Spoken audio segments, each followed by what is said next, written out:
Hello dear students, in this video we will solve some assertion reason problem that is very important to your final examination. Actually these questions are carrying only 1 marks, so students are taking it very lightly, but I would like to tell you that these questions are not your cup of tea. ये questions बहुत easy नहीं है, आप इसको easy समझने की गलती मत करिए, ठीक है. So without wasting our time, let's see the questions. First we read the options. Okay, so here two statements will be given to you and options are both assertion and reason are true and reason is the correct explanation of assertion. The second option is both assertion and reason are true and reason is not the correct explanation of assertion. ये option A और B सबसे ज़्यादा confusing है. Option C और D very easy है. So option C तभी करेंगे जब रीज़न फॉल्स हो जाएगा, मतलब जब असर्शन और रीज़न दोनों ही ट्रू है तब आपको थोड़ी दिक्कत आने वाली है. लेकिन जब रीज़न ही फॉल्स हो जाएगा तो डायरेक्ट आंख बंद करके आप ऑप्शन सी में जा सकते हो. Now C option D. So assertion is false but reason is true. ये भी इजी है क्योंकि जब असर्शन ही फॉल्स हो गया तो रीज़न इज़ ट्रू, एक ही ऑप्शन बचता है आपके पास. सो डी ऑप्शन आप आराम से कर सकते हो. तो सी और डी के बारे में हम ज़्यादा बात नहीं करेंगे, ए और बी को देखते हैं. सो यहाँ पे क्वेश्चन कह रहा है if the product of two numbers is 5780 and SCF is given to you, LCM is also given to you. So we know the formula very well that LCM, product of two numbers, means A multiply B is equals to SCF into LCM. Okay, so SCF is given to you that 17 and LCM is also given 340. अगर आप इसको multiply करोगे तो 5780 आएगा. ठीक है, तो ये तो असर्शन बिल्कुल सही है. अब हम लोग को रीज़न चेक करना है. रीज़न क्या कह रहा है? ओके, अब रीज़न में कह रहा है कि HCF is always a factor of LCM. अगर आप चेक करोगे तो आपको पता चलेगा कि ये भी सही बात है, बिकॉज HCF जो होता है 17, देखिए यहाँ पे 17 जो है वो LCM का फैक्टर है कि नहीं है. 340 का फैक्टर ही है. 340 से 20 डिवाइड करेंगे तो 17 ही आने वाला है, तो ये हमेशा ही होगा. अब इस क्वेश्चन में असर्शन भी सही हो गया और रीज़न भी सही हो गया. ज़्यादातर बच्चे क्या करेंगे, ऑप्शन ए को पिक कर लेंगे, लेकिन मैं आपको बताना चाहता हूँ option A is wrong answer. Option B is your correct answer, because option A में आपको इन दोनों को मल्टीप्लाई करके प्रूव करना पड़ रहा है.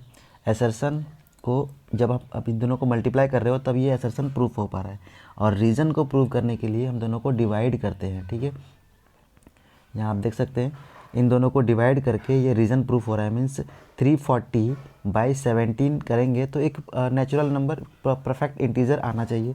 सो यहाँ पे आ रहा है, ठीक है, 20. सो रीज़न एक अलग बात है और असर्शन जो है वो अलग चीज़ है यहाँ पर इस क्वेश्चन में. सो आपका ऑप्शन बी हो जाएगा correct answer. So option B is correct answer. Let's see the next question. Okay, option B is correct. Now question number 20 is saying that if the coordinate of the midpoint of side AB and AC of triangle ABC. Okay, let's see, let's make a triangle. Okay, so this is our triangle and question is saying that the midpoint, okay, the midpoint of AB and AC of triangle ABC is D and E, and also the coordinates are also given to you and BC is also given, that is 20 units. तो सबसे पहले हम check करेंगे कि assertion सही है कि नहीं है, क्योंकि अगर असर्शन ही गलत हो गया तो सिर्फ एक ही ऑप्शन बचता है, वो है ऑप्शन डी. बाकी तीनों में असर्शन करेक्ट लिखा हुआ है, इसी में है कि असर्शन फॉल्स है. उसके बाद अगर आप रीज़न गलत हो जाता है तो एक ही ऑप्शन बचता है, वो है ऑप्शन सी. ठीक है, तो फिलहाल पहले हम लोग असर्शन को चेक करेंगे. सो आपने मिड पॉइंट थ्योरम पढ़ा होगा क्लास 9 में, एंड मिड पॉइंट थ्योरम कहता है कि if we join the mid points of any two sides of a triangle it will parallel to the third side and also half of it. So mid point theorem को अगर हम mathematically यहाँ पे लिखने की कोशिश करें तो D E parallel B C होना चाहिए, and also D E is equal to half of B C होगा. तो यहाँ पे हम लोग पैरेलल वाला चेक करने की ज़रूरत नहीं है, एक भी हो गया तो सही हो जाएगा, ठीक है। तो इसको हम लोग पहले चेक करेंगे डी ई जो है वो हाफ ऑफ बी सी है कि नहीं है। तो सबसे पहले हम लोग को डी ई का लेंथ पता करना होगा by distance formula. So what is distance formula now?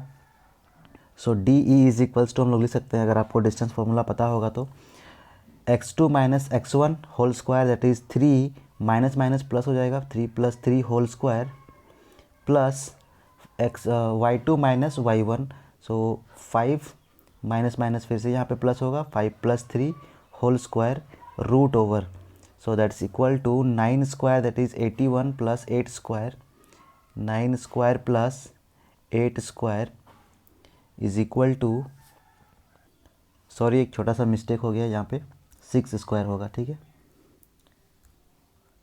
3 + 3 मैंने 3 मल्टीप्लाई कर दिया 3 से, okay. 6 square is plus 8 square that is equals to √100 that is equals to 10। So 10 unit हमारा मिल चुका है डी ई। तो ये बीपीटी थ्योरम को सेटिस्फाई कर रहा है जो कि हमारे स्टेटमेंट में गिवन है, ठीक है। So let's see the statement. First statement is coordinate of midpoint of side AB and AC of triangle ABC are D and E respectively and B is 20 unit. ये तो आपको सेटिस्फाई हो गया कि कोऑर्डिनेट D और E बिल्कुल ठीक दिया हुआ है, अगर मिड पॉइंट को मैच करते हैं तो 10 यूनिट आ रहा है, इसका हाफ आ रहा है, तो assertion is true। Now check the reason। Reason is the line joining the midpoint of two sides of a triangle is parallel to the third side and equal to half of it, and this is the statement of midpoint theorem of class 9। अगर आपने class 9 में देखा होगा या फिर आप NCERT book में आप चेक कर सकते हो कि एग्जैक्ट मिड पॉइंट थ्योरम का स्टेटमेंट ही इसमें लिखा हुआ है, और ये जो assertion है वो मिड पॉइंट थ्योरम का ही एक प्रैक्टिकली यहाँ पे शो किया गया है। सो reason is the correct explanation of statement 1। So now आप कह सकते हो कि स्टेटमेंट 1 भी सही है और रीज़न भी सही है, and reason is the correct explanation. So option A is your correct answer, okay. Now let's see some more questions. Question number 19 that is assertion is if A and B are two co-prime numbers then AQ and BQ will be also co-prime numbers। now what is co-prime number? जिसके पास कोई common factor ना हो, suppose 4 and 15, तो 4 का factor है 2, 1 and 4, और इसका 15 है 15 का फैक्टर है 1, 3 and 5। तो 1 तो सबका फैक्टर होता है ना, 1 को नेगलेक्ट करिए, आप उसको मत देखिए। सो इसका फैक्टर हो गया 2 and 4 और इसका 3 and 5, इन दोनों के बीच में कोई भी कॉमन फैक्टर नहीं है। So both the numbers are coprime. अब प्राइम और को प्राइम के बीच कोई रिलेशन नहीं है, क्योंकि जब हम लोग प्राइम नंबर्स की बात करते हैं तो 7 हो गया, 13 हो गया, अकेले अकेले हो सकता है, ये 7 इज़ को प्राइम नंबर, 13 इज़ को prime number, but prime number. And जब को प्राइम की बात करते हैं तो ये हमेशा पेयर में आता है, लाइक 9 and 8 ऑल्सो को प्राइम नंबर। ये दोनों प्राइम नहीं है लेकिन आपस में को प्राइम है, क्योंकि 9 और 8 का कोई भी फैक्टर 3, 1, 9, 1 को तो छोड़ ही दीजिए, 2, 4, 8 कोई भी नंबर, कोई भी फैक्टर इन दोनों में कॉमन नहीं है। So that both the numbers are coprime. लेकिन अगर आप चेक करोगे तो जब इनका मैं स्क्वायर करूं या क्यूब करूं तो ये दोनों भी को प्राइम ही होंगे। So let's check it.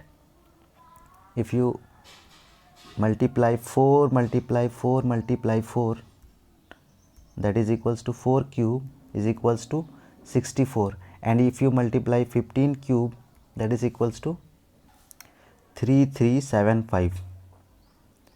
सो फिर से देखिए, इन दोनों का कोई भी कॉमन फैक्टर नहीं मिलेगा, ठीक है। आप ऐसे ऐसे और भी एग्जांपल्स ले करके चेक कर सकते हो, दोनों का क्यूब करो और देखो कि उसमें कॉमन फैक्टर्स मैच हो रहा है कि नहीं हो रहा है, तो आप पाओगे कि को प्राइम नंबर्स का क्यूब करो या स्क्वायर भी करो तो आपको कॉमन फैक्टर्स उसमें के बीच में नहीं मिलेगा, ठीक है। तो असर्शन हमारा सही है, assertion is correct. Now check the reason. Two natural numbers, okay, two natural numbers are always coprime then their cube are also coprime. अब यहाँ पे एक वर्ड लिख करके इस रीज़न को गलत कर दिया गया, दैट इज़ ऑलवेज़। ये ऑलवेज़ नहीं होना चाहिए था। यहाँ पे हमेशा नेचुरल नंबर को प्राइम होता है क्या? कोई भी नेचुरल नंबर 8 और 4 ये क्या को प्राइम है? बिल्कुल नहीं। कोई भी आप नेचुरल नंबर, इसमें रीज़न में बात कर रहे हैं, कोई भी नेचुरल नंबर। सो पहले तो ये रीज़न फॉल्स हो जाएगा। सो डायरेक्टली आप पिक कर सकते हो option C. Option C is your correct option, that is reason. एक ही ऑप्शन ऐसा है जिसमें रीज़न फॉल्स है, बाकी सब में रीज़न ट्रू है। ठीक है, तो ये इजी था question. Now let's see the next question, that is question number 20. Question is saying that assertion is the coordinate of P, okay, on x-axis equidistant from point A and B. Okay. So first of all, we have to check that whether assertion is true or false. Suppose this is a line and this is point P and the coordinates is also given to you, that is -2 0 and B is 6 0 and also P is 2 0. सो हम लोग को check करना है कि AP और BP equal है कि नहीं है। ठीक है, इक्विडिस्टेंट है कि नहीं है। अच्छा, इक्विडिस्टेंस होने के लिए कोई ज़रूरी नहीं है कि कोलिनियर होना चाहिए, ऐसा भी हो सकता है डायग्राम आपका। सपोज़ यहाँ पे A है, A, सपोज़ यहाँ पे B है और इधर कहीं पे P भी हो सकता है, तो ये भी इक्विडिस्टेंट हो सकता है। ठीक है, तो सबसे पहले हम लोग चेक करेंगे असर्शन ट्रू है कि नहीं है, okay, by using distance formula. So AP is equals to x2 minus x1 whole square, that is 2 minus minus plus हो जाएगा 2 होल स्क्वायर एंड 0 माइनस 0 तो 0 ही रहेगा, अंडर रूट हो जाएगा। ठीक है, यहाँ पे मैं लिख देता हूँ आपको समझने के लिए 0 माइनस 0 होल स्क्वायर, और इसको आप सॉल्व करोगे तो 4 का square under root, that is equals to 4. Now BP is equals to, let's erase it again, x2 minus x1 that is 6 minus 2 whole square and again 0 minus 0 है तो 0 ही रह जाएगा, 0 minus 0 whole square, again 6 minus 2 4, 4 square under root that is equals to 4. Yes, ये दोनों equidistant है। अब assertion तो हो गया है ट्रू, हमें रीज़न को चेक करना है। सो रीज़न इज़ सिंस P का जो कोऑर्डिनेट गिवन है 2 0 is the mid point of A and B। देखिए, ये क्वेश्चन बहुत आपको समझने में हेल्प करेगा। यहाँ पे मैक्सिमम बच्चे यहाँ पे गलती करने वाले हैं। पहले मैं इस क्वेश्चन को सॉल्व करूँगा, उसके बाद बताऊँगा कि गलती कहाँ पे होता। ठीक है, so now let's check the reason whether it is true और नॉट। सो अगर मैं AP और BP, देखिए यहाँ पर जब कोई पॉइंट किसी लाइन का मिड पॉइंट होता है, मतलब A, B एंड P, तो AP plus BP is equals to AB होना चाहिए। हम लोग AP निकाल चुके हैं, BP निकाल चुके हैं, जो कि 4 और 4 है, मतलब P जो है वो A और B से इक्विडिस्टेंट पे है। अब एक काम करते हैं, AB अगर हम लोग फाइंड करते हैं और 8 आ जाता है तो हम लोग कह सकते हैं कि P is the mid point of AB। Okay, so now let's find AB. So AB is equals to, again apply distance formula, x2 minus x1, so 6 minus minus 2 हो जाएगा प्लस, माइनस माइनस प्लस होकर के square and 0 minus 0 तो 0 ही रहेगा। So 8 square root over that is equals to 8. Yes, reason भी हो गया है ट्रू, मतलब रीज़न में क्या ही रहा था कि वो मिड पॉइंट है, P is the mid point of A and B। Reason भी ट्रू है और असर्शन भी ट्रू है।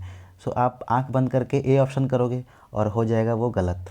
ठीक है, क्यों गलत होगा देखिए, सबसे पहले एक बार ऑप्शन बी को पढ़ते हैं। ठीक है, ऑप्शन बी में क्या रहा है, both assertion and reason are true and reason is not the correct explanation of assertion. और यहाँ भी कुछ इस तरह की कहानी है कि P कोई ज़रूरी नहीं है कि P को इक्विडिस्टेंट होने के लिए मिड पॉइंट ही होना पड़ेगा, इसलिए रीज़न जो है वो करेक्ट एक्सप्लेनेशन असर्शन का नहीं है। और ये दोनों ही ट्रू है, बट P को, फिर से मैं एक बार रिपीट कर रहा हूँ, P को इक्विडिस्टेंट होने के लिए, A एंड B से इक्विडिस्टेंट होने के लिए, मिड पॉइंट होने के लिए, मिड पॉइंट होना कोई ज़रूरी नहीं है, उसके परपेंडिकुलर बाइसेक्टर पे कहीं भी लाई कर सकता है। सपोज़ दिस वन, एक लाइन, कोई भी एक आप एक लाइन लीजिए, सपोज़ दिस इज़ AB और इसका परपेंडिकुलर बाइसेक्टर जहाँ भी होगा, ठीक है, इसका परपेंडिकुलर बाइसेक्टर ये है, और P कहीं भी लाई कर सकता है, यहाँ भी P लाई कर सकता है, यहाँ भी P लाई कर सकता है, इधर भी कर सकता है और इधर भी कर सकता है, ठीक है। तो ये करेक्ट एक्सप्लेनेशन नहीं है, so option B is your correct answer, option B, okay.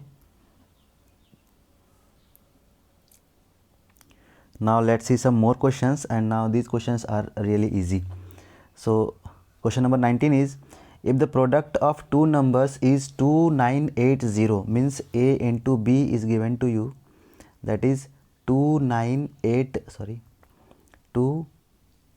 हाँ ठीक तो था 2890, and HCF is also given and LCM also. So LCM and HCF का जो प्रोडक्ट होगा वो 2890 के इक्वल होना चाहिए, ठीक है। तो 17 मल्टीप्लाई 450, अगर आप इसको मल्टीप्लाई करते हो तो आपका आएगा 7650, और ये सेटिस्फाई ही नहीं किया। सो असर्शन तो पहले ही गलत हो गया, और एक ऐसा ही ऑप्शन है, सिर्फ एक ऐसा ऑप्शन है जिसमें असर्शन रॉन्ग है, that is option D, assertion is false and reason is true, ठीक है। तो बिना देखे आप डायरेक्ट ऑप्शन डी पे जा सकते हो, ऐसा रीज़न को चेक किए बिना ही। सो 100% रीज़न सही ही लिखा होगा, क्योंकि दूसरा कोई ऑप्शन ही नहीं है। अगर असर्शन रॉन्ग हो जाता है तो नेक्स्ट आपके पास कोई ऑप्शन नहीं बचता है, बस option D is your correct answer, okay. Now see question number 20, that is the distance between 2 points x1 y1 and x2 y2 is equal to x2 minus x1 square plus y2 minus y1 square. ये distance formula है और बिल्कुल सही लिखा हुआ है, तो assertion जो है वो सही है। Now see reason, the distance between y and z is 5 unit.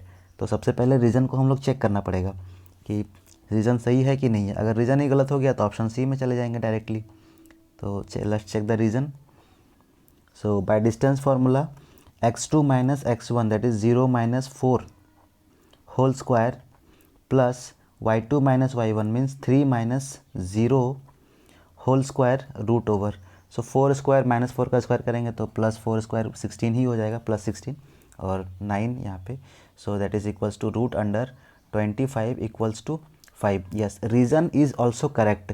और क्या ये रीज़न इसका करेक्ट एक्सप्लेनेशन है? जी बिल्कुल करेक्ट एक्सप्लेनेशन है, क्योंकि इस फार्मूला को डिराइव करने के लिए हम एक एग्जाम्पल ले रहे हैं यहाँ पे, इसलिए रीज़न जो है वो करेक्ट एक्सप्लेनेशन है। And hence we can say that option A, that is both assertion and reason are true and reason is the correct explanation of assertion, that is your option A is correct answer, okay. Our next question is, the smallest number is which is divisible by both 306 and 657 is 22338, means LCM पूछा गया है, इन दोनों numbers का LCM इतना होगा। तो जब आप चेक करोगे तो आप पाओगे कि यस, ये असर्शन जो है वो बिल्कुल सही है। 306 एंड 657 का LCM 22338 ही हो रहा है, ठीक है। Now reason HCF of these two numbers is 9। HCF भी सही है और LCM भी सही है, आप चेक कर लेना आप खुद से, HCF LCM आप फाइंड कर सकते हो, ठीक है। लेकिन आप देखिए कि असर्शन और रीज़न दोनों ट्रू भी है, लेकिन रीज़न क्या एक करेक्ट एक्सप्लेनेशन है असर्शन का? बिल्कुल नहीं है, क्योंकि इसमें LCM पूछा गया था और रीज़न में HCF पूछा गया है। So option B is your correct answer for option question number 19। Now let's see question number 20। Now let's see question number 20, that the line segment joining the points x1 y1 x2 y2 is divided by y axis in k ratio 1 is called section formula. बिल्कुल सही है, section formula यही कहता है कि जब दो points divide होते हैं तो k रेशियो 1 में हम उसको लिखते हैं। Now check the reason, the line segment joining the points p and q is divided by y axis से डिवाइड हो रहा है इन 3:5। तो चेक करते हैं, सेक्शन फार्मूला यूज़ करके इसको चेक करेंगे, या अगर हमारा रेशियो 3 और 5 आ गया तो रीज़न सही है, और रीज़न जो हो जाएगा वो करेक्ट एक्सप्लेनेशन हो जाएगा असर्शन का, ठीक है। So now let's check the reason. See the points p and q divided by y axis, so coordinate will be 0 and y, क्योंकि x का वैल्यू y एक्सिस पे 0 होता है।